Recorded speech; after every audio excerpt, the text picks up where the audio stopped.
Pantai Barat dan sebaliknya terjebak kemacetan panjang di lokasi longsor Pegunungan Kulu, Kecamatan Long Aceh Besar. Kemacetan terjadi sekitar 2 km karena menunggu perbaikan jalan yang dilakukan petugas di lokasi. Kemacetan panjang di lokasi longsor di Pegunungan Kulu, Kecamatan Long Aceh Besar masih terjadi hingga Rabu sore. Ratusan kendaraan terpaksa mengantri sekitar 2 km menunggu proses perbaikan yang dilakukan petugas di lokasi. Petugas memberlakukan sistem buka tutup jalan menunggu proses pembersihan. Puluhan anggota TNI, polisi, dan petugas dari Dinas Bina Marga terus membersihkan sisa longsor dan melakukan pelebaran jalan di lokasi yang terjadi longsor.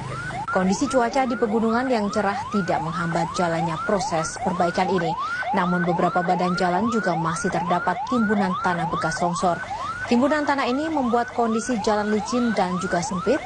Dan sejak Selasa sore kemarin, jalan lintas Pantai Barat yang sebelumnya ditutup sudah dapat dilintasi oleh kendaraan.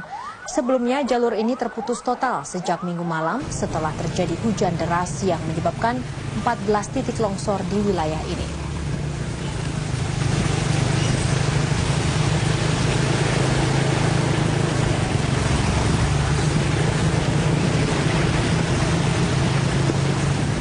Jangan kemana-mana pemirsa, Metro Malam akan segera